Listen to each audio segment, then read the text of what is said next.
नमस्कार। ये है फलक की कहानियों का अद्भुत संसार।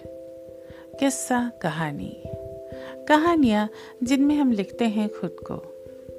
मैं हूँ स्वयं प्रभा झा और आप सबको सुना रही हूँ कंचन श्रीवास्तव की लिखी कहानी सांसों के साथ। वर्षों हुए ब्याह के, पर शांति आज भी वैसी की वैसी है। मुझे अच्छे से याद है जब उसने पहली बार सिसकते हुए मेरे घर में कदम रखा था।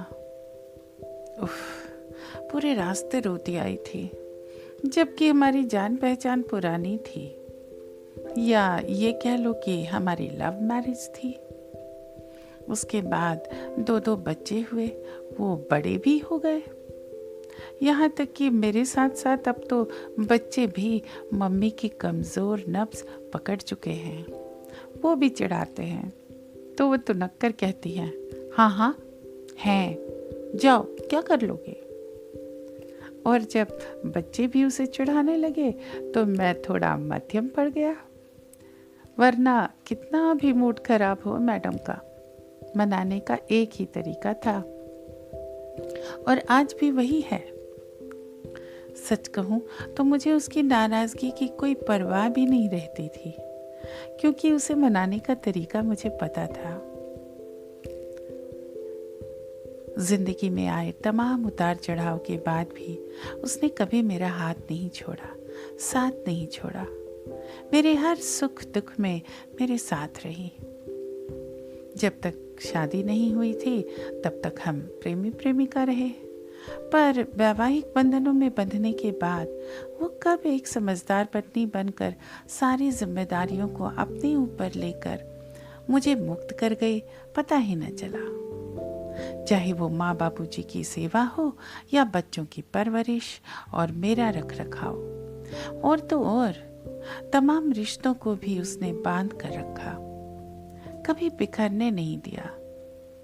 आज 58 साल की उम्र में भी, जबकि मायके में भाई भाभी और भतीजी भतीजों का राज है, कितनी भी उदास, परेशान या बीमार हो, पर बस एक बार कह दो चलना है तो उसका चेहरा खिल जाता है। तभी तो जी किया आज पूछ ही लें। आखिर ऐसा क्या है मायके में जो स्त्री तमाम सुख सुविधाओं के बाद भी कभी भूल नहीं पाती। तो साड़ी पहनती हुई शांति का पल्लू खींचकर मैंने पूछा, अच्छा ये बताओ, ये औरतों को मायका इतना पसंद क्यों होता है, या स्त्रियां मायका को इतना महत्व क्यों देती हैं?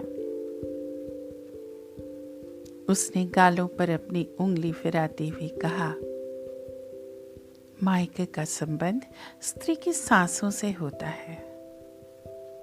जहां वो पहली सांस लेती है, भला उस जगह को वो कैसे भूल सकती है? उसका मोह तो उसकी सांसों के टूटने के साथ ही जाता है। मायका चाहे धनी हो या गरीब। आज की कहानी इतनी ही।